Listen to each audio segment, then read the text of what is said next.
I wanted to do something that I was passionate about. I was looking after everybody else, but I wasn't looking after me. Former rugby league player Luke Ambler set up Andy's Man Club back in 2016 after his brother-in-law took his own life at the age of just 23 that same year. The support group started as a weekly event for a handful of men in Halifax, but it's now expanded to 25 locations, 2 more opening very soon, I'm reliably told, with more than 750 people attending each and every week. On the back of Andy's Man Club, I used to go in companies and organisations like this and deliver Andy's Man Club talks. And I always thought, if I ever did something else, I'd absolutely love to go and do talks and make a difference in the community. I was going back to my car, which was parked near the marina at the time. So I had to cross the road and there was a set of traffic lights. And like I said, I had suicidal thoughts every single day and I was just worn out, mentally just worn out. And there was a lorry coming towards me and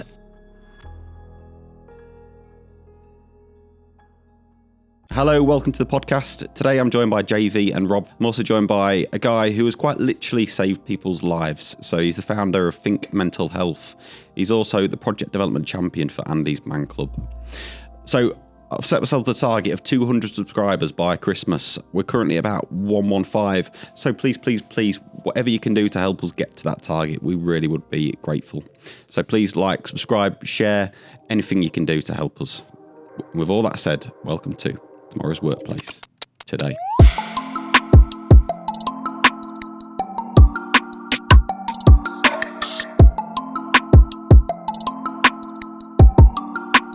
So, welcome to the podcast, Paul Longley. thank you.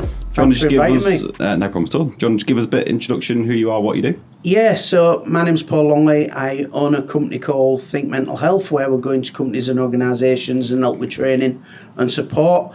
But also, as well, I'm project development champion for Andy's Man Club in the local area, where I started off with 1 club in Hull. Now we've got 7, including Goole and Beverley. And I'm also project development champion for all of the East Coast up to Scotland now. Wow. Which is a privilege and an honour to do. Brilliant. Wow. So it'd be good to dive into both of those, but let's start with, because you've got it on your shirt, let's start with Think Mental Health. So understand a bit more about what that organisation does. So Think Mental Health started about 16 months ago. I suffered poor mental ill health, and I still, from an early age. And it came to a head about 9 years ago where I was going to take my own life.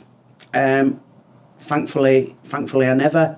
And I was a production manager for 32 years at a fish processing company. And on the back of Andy's Man Club, I used to go in companies and organisations like this and deliver Andy's Man Club talks. And I always thought, if I ever did something else, I'd absolutely love to go and do talks and make a difference in the community. So it's one of them things where you say you're going to do it, you'd love to do it, but it was a massive comfort blanket, 32 years. But in September 2019, I got made redundant, no problem of our own. We lost our biggest customer, which was probably our only customer, to price. So our division shut. So I thought, right, I've got 18 years of my working life to go. What am I going to do? I had people ringing me up in the similar industry saying, come and work for us, Paul, because I had 32 years experience in that industry, but I wanted to do something that I was passionate about. I wanted to make a difference every single day. So I went to college and trained up to be a mental health first aid tutor. I thought, that's it, job done. But I didn't realise you need a teaching qualification to actually go out and deliver it. Now, I left school with no qualifications whatsoever because my first job when I left school, I was a fisherman on the trawlers. And my last year of my school life, I spent in the North Sea because that's what I was going to do when I left. School was quite happy for me to do that. So to get a teaching qualification, it was the hardest thing I've ever done in my life. So much so I was studying 10 hours one boxing day, and I just thought, I can't do it anymore. So I rang a good friend up, a man who you know, and I said, I can't do this anymore. He said, well, you've got 2 options. You either go and get a job because people are ringing you up, or you follow your passion, follow your dreams and smash it. So anyway, I passed. And it was, like I say, it was the hardest thing I've ever done. And then we came out of that I set up Think Mental Health, and the pandemic hit. So nobody wanted anybody to go in for training into their business. So I went and worked for Jackson's Bakery for a while, production planner there. Absolutely loved it. Working 4 days on, 4 days off, and the 4 days off I was working on Think Mental Health. We got a fantastic contract during the pandemic where we quadrupled the mental health first aiders around the globe with Smith & Nephews in 13 different countries, which was absolutely massive for my first big contract. And so it got to August of last year where I'm practicing mental health and promoting mental health and well-being, and I didn't know when I was going to get any sleep next because I was working 4 days on and my 4 days off I was quite busy.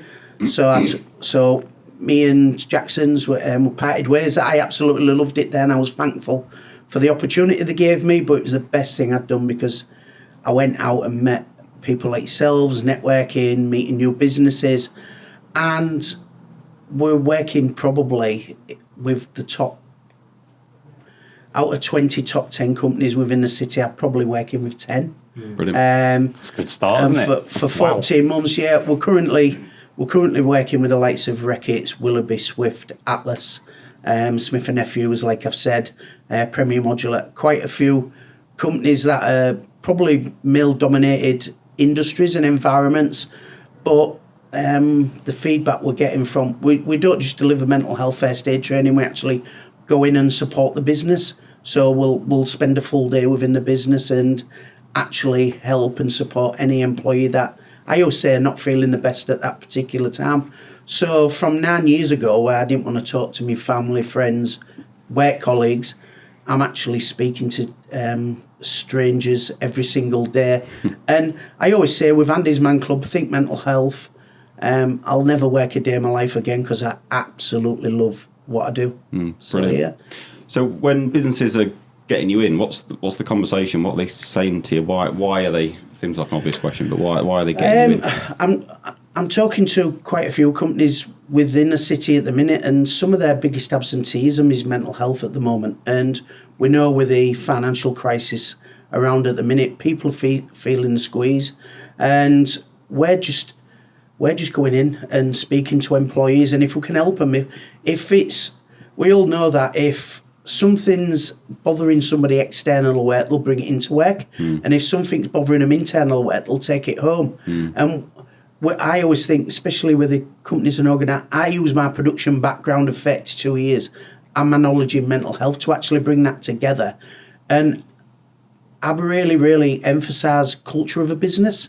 If you've got people who's got empathy, you've got an open door policy, you can actually get your employees to speak. And as a leader, I used to think I had to lead everybody and be strong.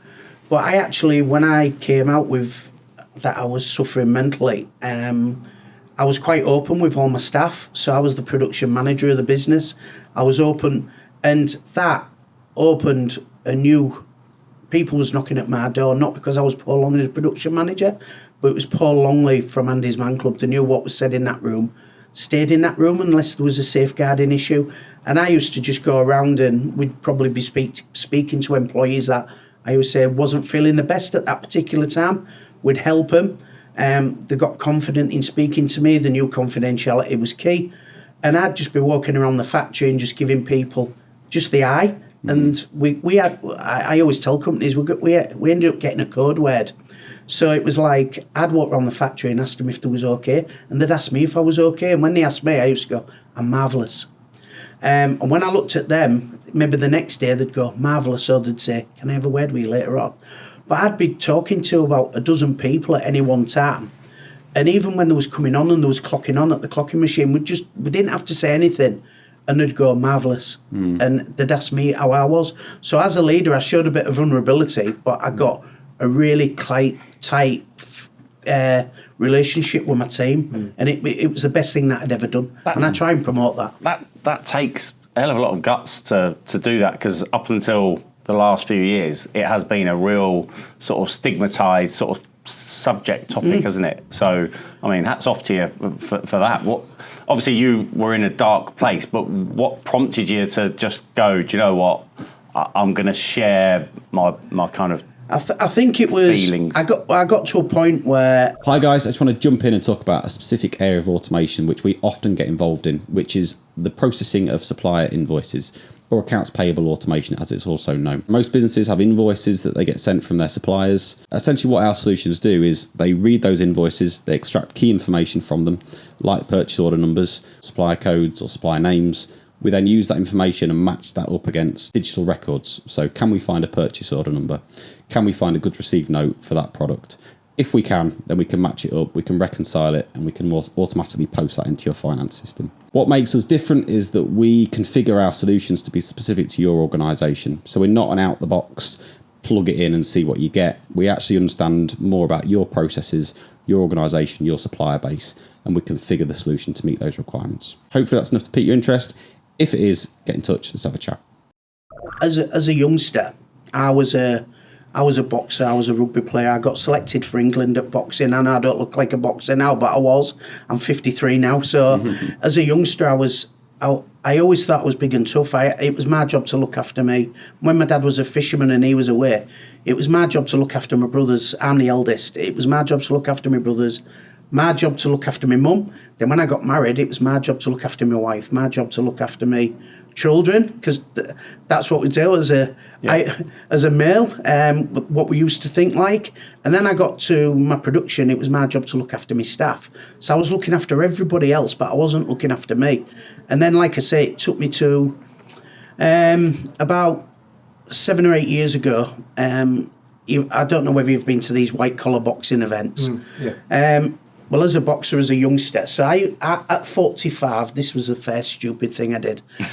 I went to the white collar boxing event, and I was thinking, right, I can do better than that. I can still do that. And at 45, I should know better. So anyway, I signed up to do one. So that was the first mistake. Second mistake was I boxed a kid who was 15 years younger than me and about 3 foot bigger, taller than me. So that was me. Anyway, no surprise, I came second. But it was training for that boxing event that I was depressed every day. I had suicidal thoughts every single day. And training for that event, I was training at a boxing club called Hull Boys, which is where the Bonus Arena is now. They've knocked it down. And after that boxing event, I was going back to my car, which was parked near the marina at the time. So I had to cross the road, and there was a set of traffic lights. And like I said, I had suicidal thoughts every single day, and I was just worn out, mentally just worn out. And there was a lorry coming towards me, and I thought, right, this is my chance. I can put it all to bed. I don't have to think like this anymore. Luckily, my brother was stood next to me, and in a split second, I realised I couldn't leave him with the vision of me taking my life. And that's when I really knew that I needed to open up and I needed to speak to people. And it was a few days later, was at a barbecue. I played rugby, and there was quite a few rugby guys there with the partners. And I might have been that I had a few beers and a bit of Dutch courage. And I opened up in front of everybody. I broke down and said, look, I need some help. The help I got was absolutely fantastic. And like I say, a good mate of mine, he was doing a bit of self-development himself, and he helped me. And I haven't looked back really. It's been a lot of hard work, but like we think mental health now, I go out and I deliver training a little bit different. Excuse me, I do train a little bit different because I touch on my own experience. And as I'm teaching, I say to people, look, I suffered like this, I suffered like... It's an open forum. They can always put their hand up and join in the conversation. And I always start my courses by telling my story and the vulnerability. And then during that, I might be with them 6 hours, I might be with them 2 days, I might be with them 4 hours or whatever. We create a bond in that room, and they tell me, I say, look, tell me as much or as little as you want. It's entirely up to you. And I found that nobody escapes mental health or mental ill health because it either affects you or somebody knows somebody regarding poor mental health, because some people think they're the only ones. But 1 in 4 people suffer some form of mental ill health in any given year. Now, I always say to a business, I don't know how many you employ, but if you can divide that, there's so many people within this business. It's more than you think. It's more than you think, and some people just think that they're on their own. And it went from there. At me opening up at the barbecue, there was 4 other guys that was feeling similar to me, but we all went out drinking, talking about football, rugby, work, just general topics. But we never ever talked about our feelings and our emotions. So now I go around businesses, organisations, trying to create conversation as to be the norm, because I always say, because I don't want anybody ever to feel like I did that day at them traffic lights. And that's what spares me on each and every single day. There's nothing more powerful when you're training than having the real story to tell.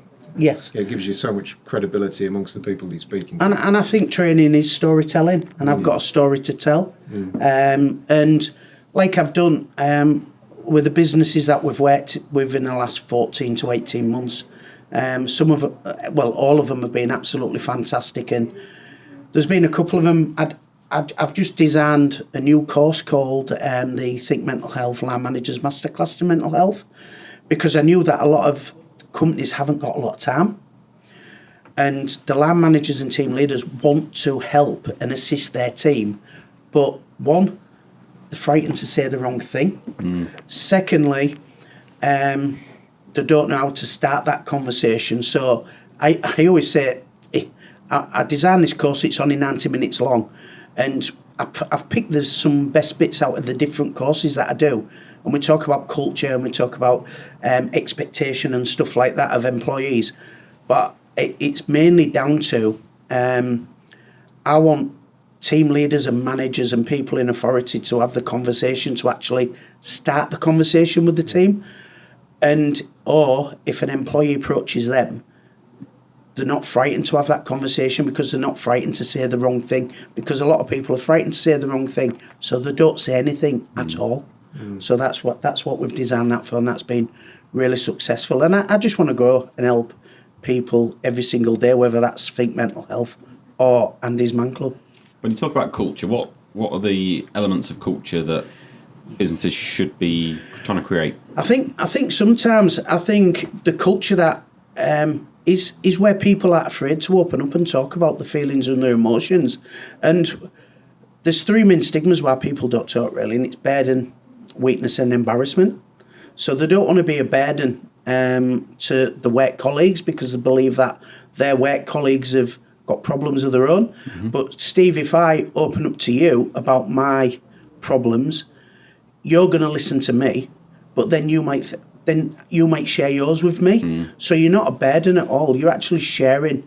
And it might be embarrassing at the start, but like I always say when I deliver the courses, we create a culture within that 6 hours. So I always say we've created this culture in 6 hours where you'll open up about your feelings and your emotions, and if you're not feeling your best. So what can you do when you go back to your company within the next 6 months if we can create this in 6 hours? And that's why I always want them to go back, and we'll come up with action plans. So it's not just action plans for the company, it's action plans for the employee, because we can help ourselves as well, just doing some basic things. Because some people, what's my company going to do for me? What's my company going to do? But we can do stuff ourselves, and we can actually work together. And going away and actually not just leaving people with a qualification, but actually leaving them talking, it's actually humbling. And like I say, I just love it. On that point there about what can the company do for me, to what extent do you come across employers or leaders within a business that are blasé about mental health, or may even go as far as saying it's a lot of nonsense or whatever they might say? Yeah, I've still come across that. I still come up with that old mentality, but I challenge it back. I always say to somebody, and I get it out in my course, I say, challenge me if you want. I said, I'm all for, if people don't agree with me, let's have that conversation. But I went into a company a few months back, and the meeting started really well. Tea or coffee, Paul, blah blah blah, Let's face it, mental health's a new bad back, right? And I thought, right, this ain't going to go. This ain't going to be a challenge. Yeah, this is going to be a challenge. So how I flipped it back was, I've worked in production for 32 years. I was in charge of over 100 employees, right? Stressful. But what I said to them back was, I said, I knew the employees that really didn't want to come to work, who would make up anything not to come to work. And I knew some of them, in the industry that I was in, some of them used to play snooker on the Wednesday night, so they was late on the Thursday or didn't come in on the Thursday. There was a trend. You saw a trend. There was a pattern. And I said, I knew that staff, right? And I said, the staff who probably came up with the I've got a bad back, right? Maybe might have been had in something more severe like mental health at the time, but it was 2% of the workforce, right? So I said, you're concentrating on the 2% that will try anything not to get work. I said, what about the other 98%? Or what about the other 1 in 4, which might be 50 people that are suffering in silence and not doing anything and can't communicate? So I said, instead of worrying about the 2% of your workforce, worry about the rest. And that's how I get back. And I always say, another one, I'm 53, right? So I get challenged at family parties, or I get challenged in places. People my age and a little bit older, not all of them, but some of them, and they know what I do for a living. They know what I do in me volunteer work for Andy's Man Club, right? They usually get me and go, Paul, this mental health stuff, it's a load of rubbish. In my day, this, that, and the other, right?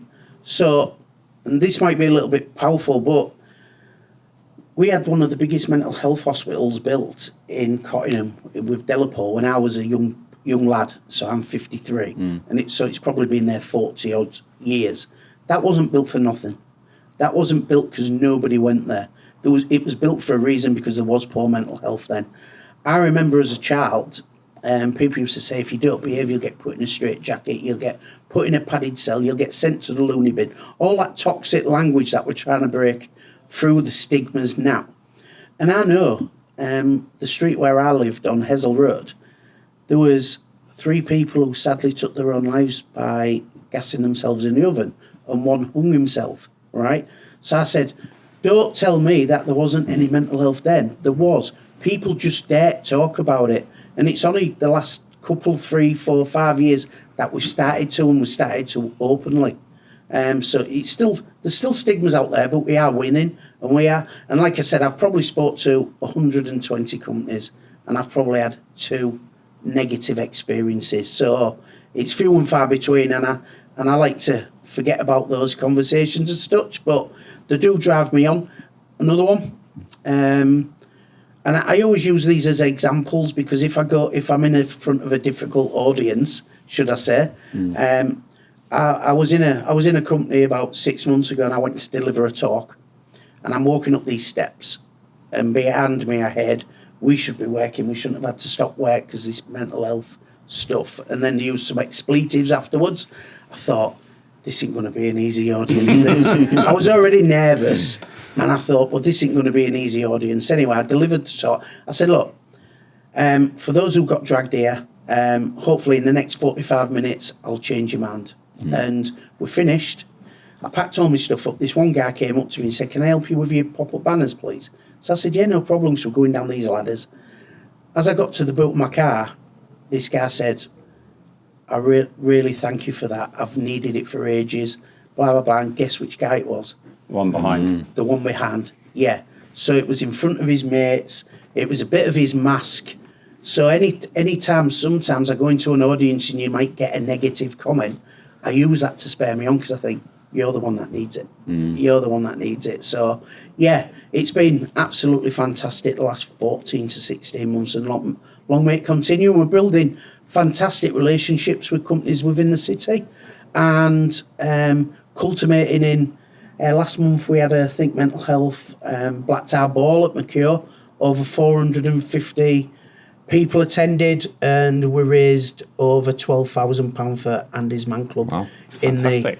In the process, yeah, and it was we had a few awards for the companies that I've worked with in the city, what have gone over and above, to help their employees. And it was just celebrating. I think it was celebrating like the last 12 months of what I've done and people I've worked with and other companies. I think we had about 50 companies selling 41 tables within that, and we had to turn companies away. So hopefully 2023 we're going to be bigger and better and raise more money for charity, and it's absolutely fantastic.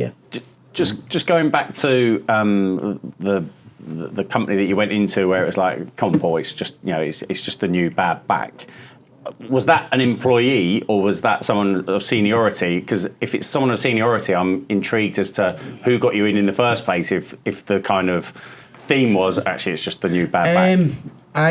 It was a member. It was a seniority. Right. Very senior. Right. Very senior, like director level. Yeah. Senior. And then they go about my parting shot. I went to another company and I went to talk about Andy's Man Club. And always do. If I get a gap in my calendar, I'll go and bang about Andy's Man Club as much as I can. And I went into one company and a guy, I'm talking, how can Andy's Man Club come into our business and help? Andy's Man Club can't really come into your business and do anything. We're a charity. You can signpost your staff to come and visit us on a Monday night, but we can't come into your business and fix your problems. But we'll come in and promote what we do so your guys can come and access our facility. So I'm talking to him about the benefits of, and he put his hand in my face and he just went, I'm not bothered about what my staff do out of work, I'm just bothered about within. So I thought, right, this ain't going to go well again.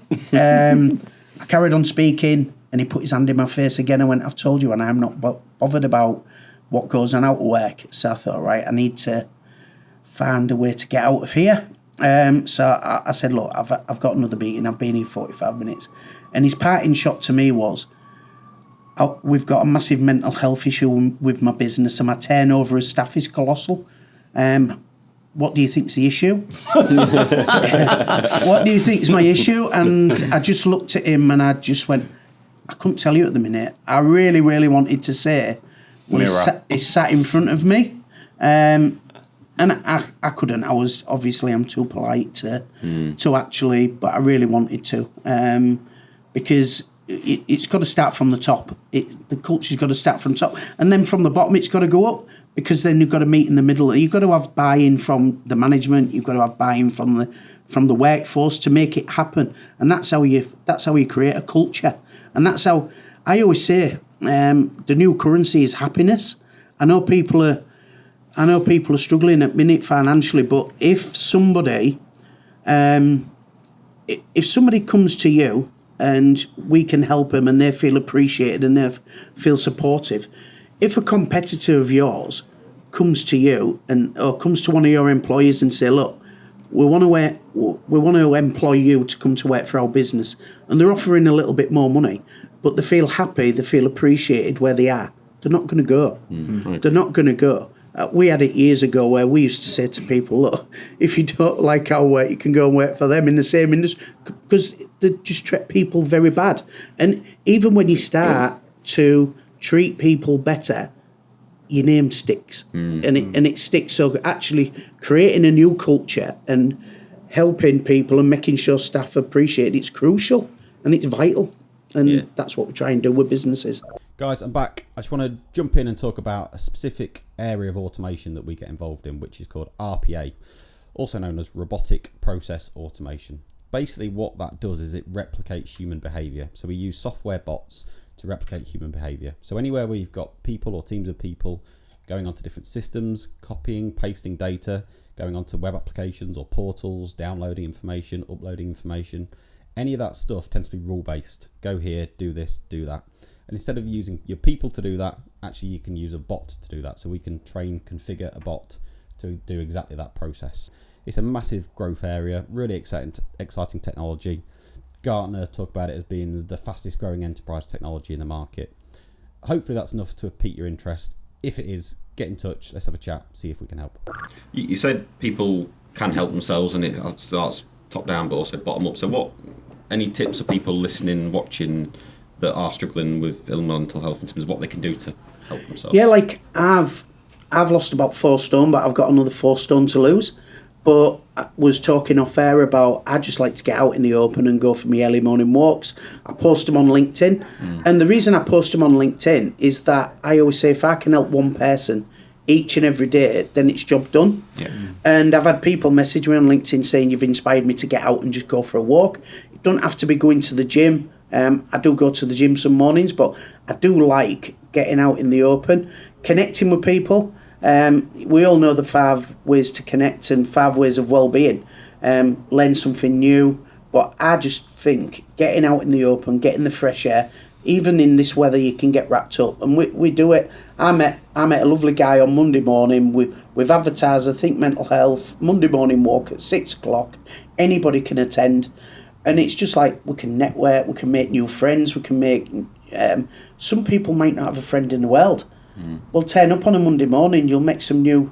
And that just walking and talking, I found it's absolutely fantastic and learn something new. I did a course and there was a guy, he'd really gone through some traumatic stuff, and I said, what you learned in the last 6 months?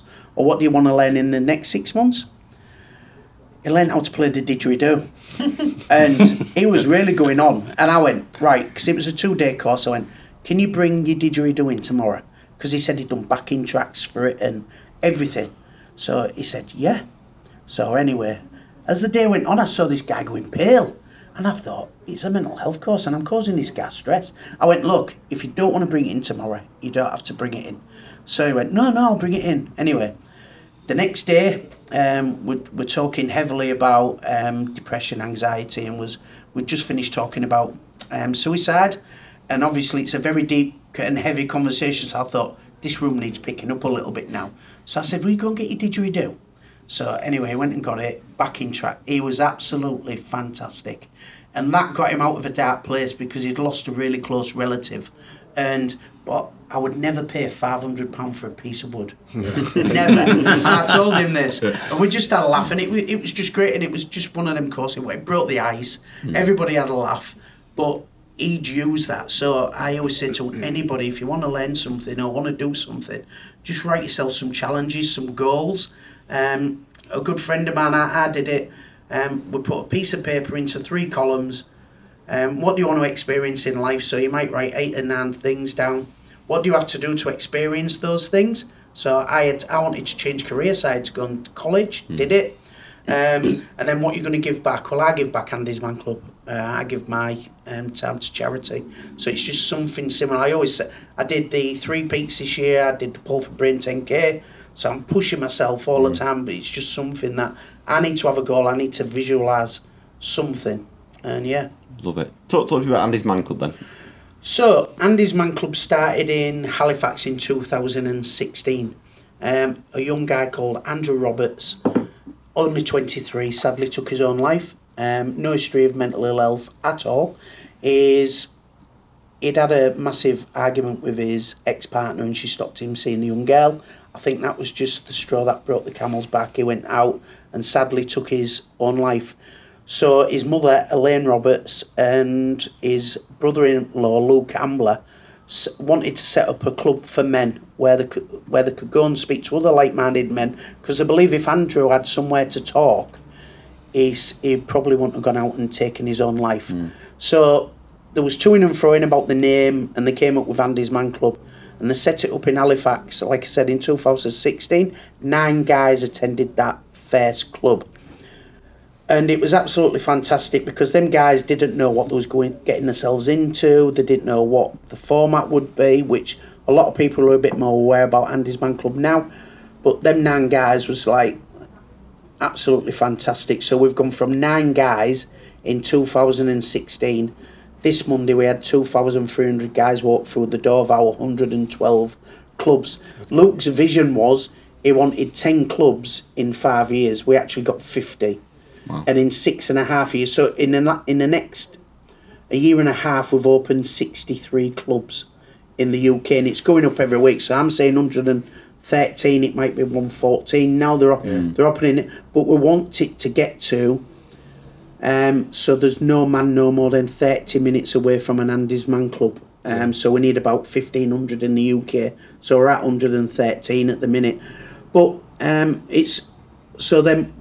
we started in Hull about 6 years ago. About 5.5 years ago. We were probably a year after the original. A friend of mine wanted to go and give it some RT support for free because he wanted to give 8 hours a month to charity.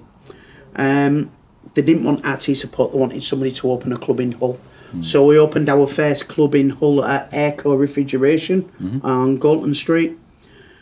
There was 6 of us originally, me, and Leon asked me if I would help him open Andy's Man Club because he knew that if I helped him open Andy's Man Club in Hull, me helping other people would help me as well because and first and foremost, I go to Andy's Man Club for myself.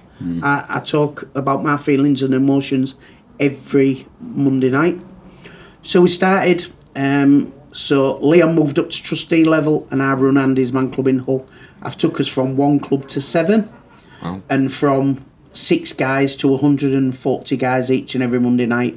So we've got clubs at Airco Refrigeration, Hull Kingston Rovers ground at Craven Park, Sirius West, which is the gymnasium at Sirius, Humber Wellbeing Hub on the Humber Bridge car park, and Hull University, we've just opened there.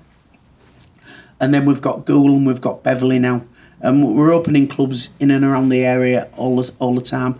So I give my calendar up every Monday for Andy's Man Club. So I'm the project development champion now for Andy's Man Club.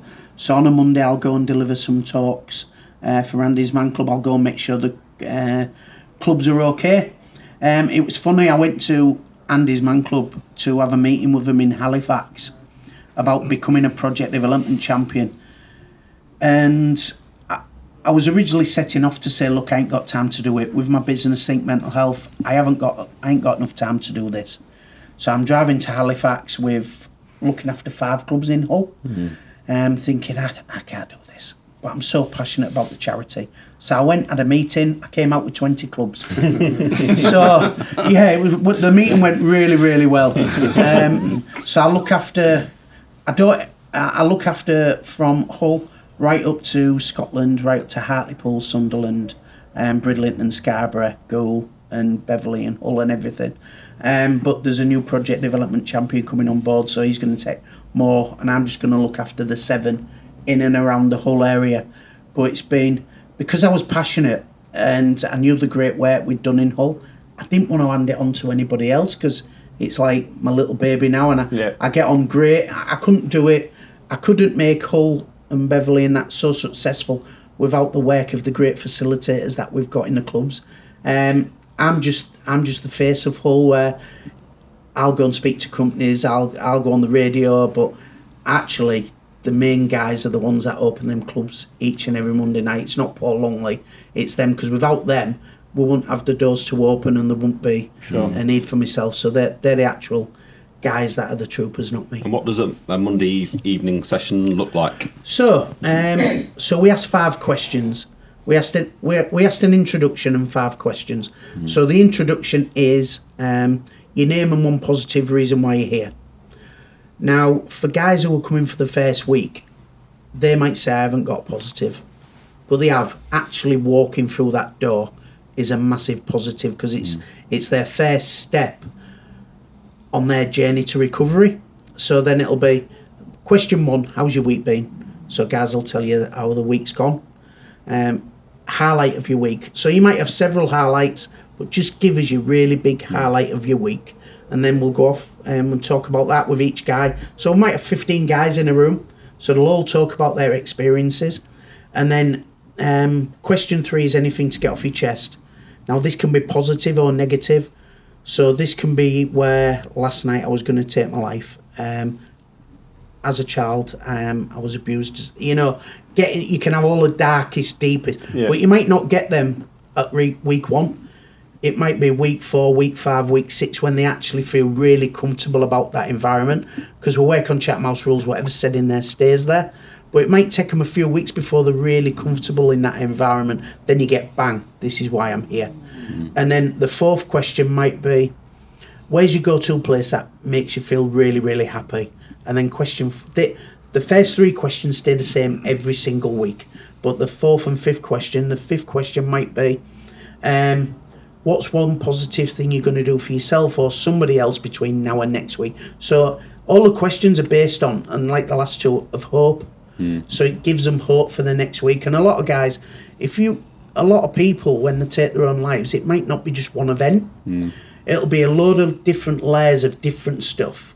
And then it might be that least little thing that pushes them over the edge. Well, at Andy's Man Club, getting stuff off your chest and talking about your feelings and your emotion chips away at them layers. So we're trying to get you at the bottom of the cliff before you get to the top. And that's what we do. And we don't fix anybody's problems. We don't give counselling. We don't give advice. Guys will just talk about their feelings and emotions and how they've recovered. And one guy will come in. We had one guy in last Monday and he went, I don't want to talk. I just want to listen to see what everything's about. No problem. I knew once he started hearing other guys, he'll think, they're similar to me. That's similar to me. And he answered every question. Every single question. And it's just amazing to watch. Like I say, we don't do anything. They'll listen to different guys and they'll think, right, I'll take that off him because that might work for me. I'll take that off him, that might work for me. And they sort their own problems out themselves just by listening. And we don't have no mobile phones. We don't talk about medication. We don't talk about religion, and we don't talk about politics because they can go off on one. And what might be right for one person might not be right for the other. Because at the beginning, years ago, we had one guy saying, look, I've taken myself off my medication, I feel brilliant. The next week, one other guy took himself and he ended up in hospital. So it's just our non-negotiables, what we don't talk about, because they can go everywhere. But yeah, guys help themselves just by listening in a room and talking. And where else do you get 2 hours where you sit with no mobile phones? No, you just talk and listen to other people and take things in and help each other. So obviously, it was Andy's Man Club was created because of a young lad. Sadly, didn't think he could carry on with the clubs going around. So I'll be honest, I didn't know what Andy's Man Club did, and it was only on Facebook I saw an old school friend was always posting about Andy's Man Club down south, because obviously I've got a strong Hull accent. And I was like, oh, I wonder what that is. So thank you. I now properly understand. I suppose the question was around the sort of demographic, the age demographic within the clubs, because I'm 48 and it's always been a bit of a taboo subject for me. But what's the typical sort of demographic in the clubs? 18 to 90. The biggest killer of man is man under 50, right? So you've got all your illnesses, you've got your road accidents, you've got everything. But the biggest killer of man is man himself. And our demographic is very wide range. Also, people coming in, we have company owners of multi-million-pound companies, and we have people unemployed.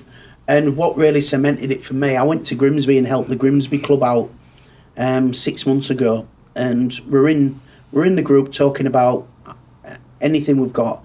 And there was a company owner, and he was worried about his staff the next day, has he got enough, blah blah blah, and he's getting stressed out about everything.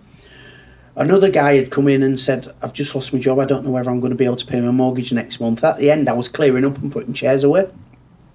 I just turned round and the business owner was giving the other guy his address and his telephone number, and he was picking him up the next morning to take him. Brilliant. And I just thought, wow, that is the power of Andy's Man Club, just there. They didn't know I'd seen it. I just put in the chairs away and looked over. And he went, I'll pick you up in the morning. Don't worry about everything. I'll make sure you're all right. And I just thought, wow. So you've got a multimillionaire and you had somebody unemployed and they're helping each other for the same reasons. And we just meet up. You don't have to have a referral. You don't have to book, and it's no charge. And you just rock up and have a tea, coffee, biscuit and talk about your feelings and your emotions in a non-judgmental environment with other like-minded men. And it's so simple but so effective. What could... first and foremost, it's a phenomenal cause, quite clearly, and it's also probably quite literally saved thousands of lives. Oh, yeah. in terms of its ambition to grow to 1,500 Yes. clubs across the country, what can businesses such as us, such as Spectrum, do to help it gain more prominence? Because it's got to grow quite considerably to get to those levels. What can we do? From twofold really. So one for our staff. So make sure that there's awareness that it's there as a resource for people, but also help it gain prominence to try and encourage more clubs to be open. We actually come into companies and we deliver a free talk about Andy's Man Club and awareness. And I always say, every time I come in and deliver a talk to a company, I always say, look, can you like and share our page, because you might not need it, but one of your circle of friends or family may just see it, like you just said, you saw it on your friend's feed, and you might save a life without knowing. And all we asked some businesses to do is drop us a donation, as much or as little as they want, because that might open a club somewhere else and save a life, and that's why we come and do. And promoting who we are, what we do, is, like I've just said, awareness is key. Awareness saves lives. And we did the Think Mental Health Ball in aid of Andy's Man Club, not because of the money. The 12 grand was fantastic, right? It'll keep the charity going for whatever.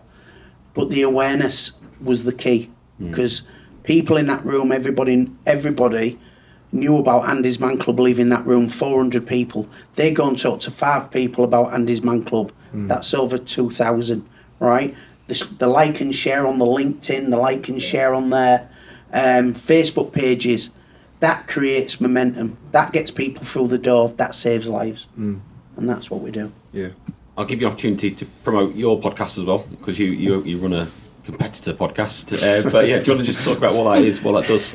Yeah, so we do. I'm involved with the Hack podcast. Yeah, and first and foremost, I got involved with that because we talk about Andy's Man Club, we talk about mental health, and then obviously we do our 100X, which is a leadership thing that I've been learning. I've been on a leadership journey, and we do this. It's about half an hour, 40 minutes, but young leaders can listen to that, and it's a 52-week course that we do, and we get some great guests on as well. So being on the other side of the microphone today is very strange, but I've really enjoyed it. Thank you. Good. Well, with the leadership course, and that's interesting. So who have you had on in terms of guests? So the leadership course, we just do it amongst the three of us, but on the podcast, we've got somebody coming out in January, but it's one of the leaders of Disney. Wow. Absolutely fantastic. And we've had a lot of great leaders in the city that we get on board and we just talk, like we talk about Andy's Man Club, we talk about people, process, technology, but the technology's over my head.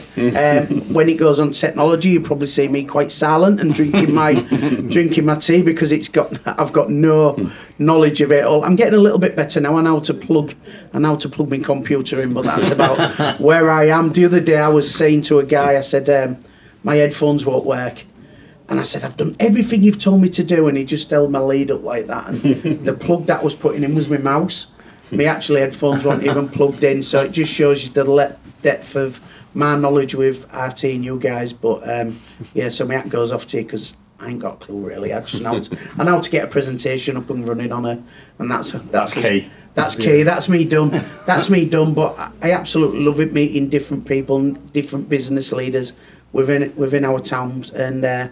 It all started from a book that I bought him. I bought him the pig wrestling book, which is about looking at problems from outside the pig pen. Has any of you read it? No, I heard it, no. Yeah, so read the pig wrestling book.